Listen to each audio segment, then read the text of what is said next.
first learned about Kobe when I was a little kid. I don't know how old I was, but he was someone I always knew growing up. My family was a basketball family. My mom played, my uncles played, my cousins played. I played for a little bit, then transitioned to football. Um, the Mamba mentality, he impacted me on the court, off the court, and on the field. That if you want to be the best, you have to train to be the best. If you want to stand out, you have to do things that other players don't and won't do. You can't be like the rest of the people if you want to be great. And he did things that other players didn't want to do. What Kobe Bryant meant to me was this guy who had the same numbers as I did. He had 824. Those know me as my birthday numbers, and I'm watching this dude doing great things on both sides. I remember when I think he was wearing 24 at the time, and he just kept pointing to it every time that he put up a shot or every time that he won a game. He would pull it to the side to show the logo, and it was just this great energy. And I was like, yeah, that's my day. Like, yeah, he's got it. Yeah, it's funny.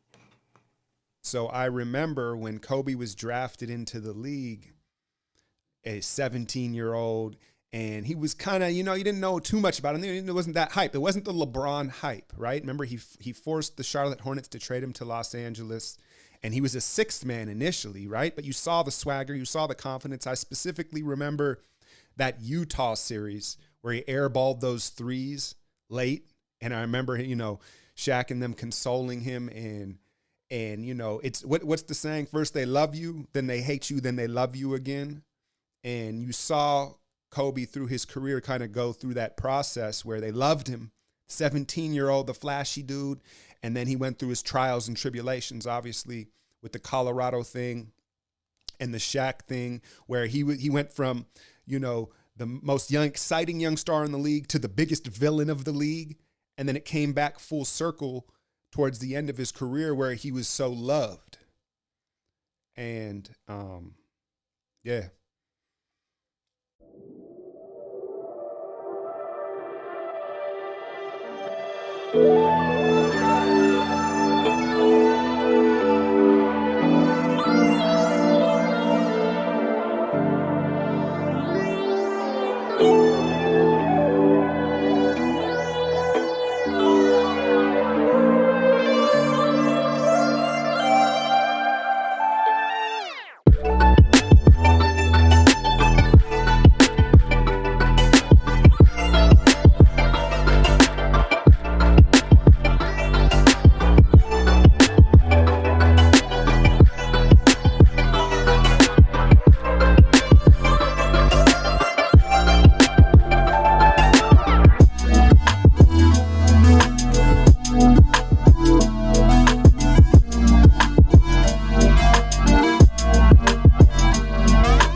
When Kobe Bryant passed, at first I didn't believe it. I was at work, and he was like, "Yo, Drew, Kobe passed." I'm like, "What? No, he didn't." Like, what? It's like I was like, "You're telling me this dude walked on court with a torn Achilles and a dislocated finger? Like, this guy's gone?" I'm like, "Nah."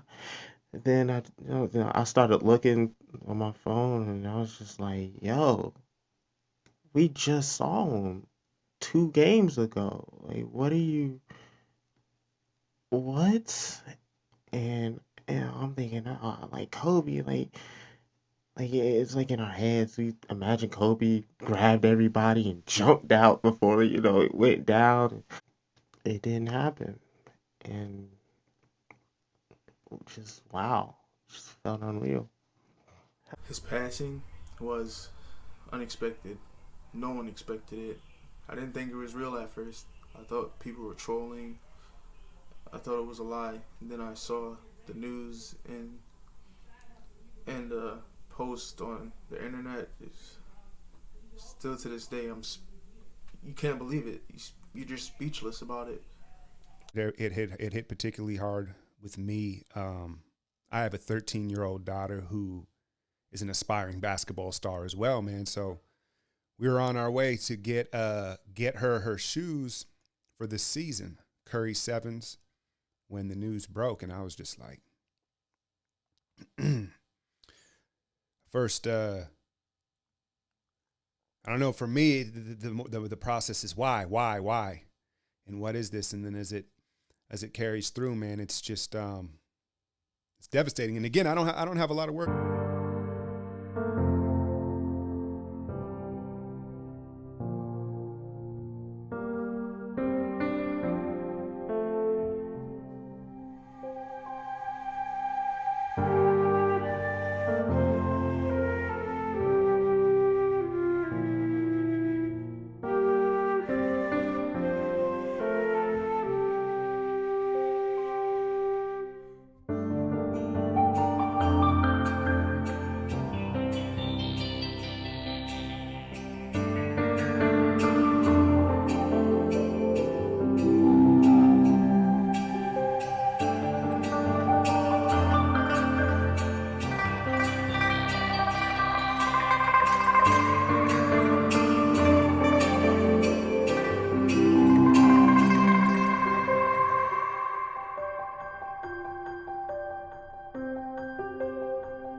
Perseverance. It's just you have somebody who just kept going, made adjustments when it needed to be adjusted via in the moment or getting prepared for the next one. I mean, he never stopped. He always said, if you know he's going to do it, don't hesitate. Make the move, make the adjustment. I mean, one of his greatest quotes was, one of our biggest mistakes is thinking that we have time. I mean, what more could you say about that? You know, it's crazy. His legacy is gonna live on. What he did on the court will never be forgotten, but what he did off the court will also never be forgotten. He was a great father, and he loved his community, and that's some of the things that I can name that will never be forgotten. R.I.P. to Kobe and the rest of the wonderful people that were on that helicopter that day.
Presented by Tonique.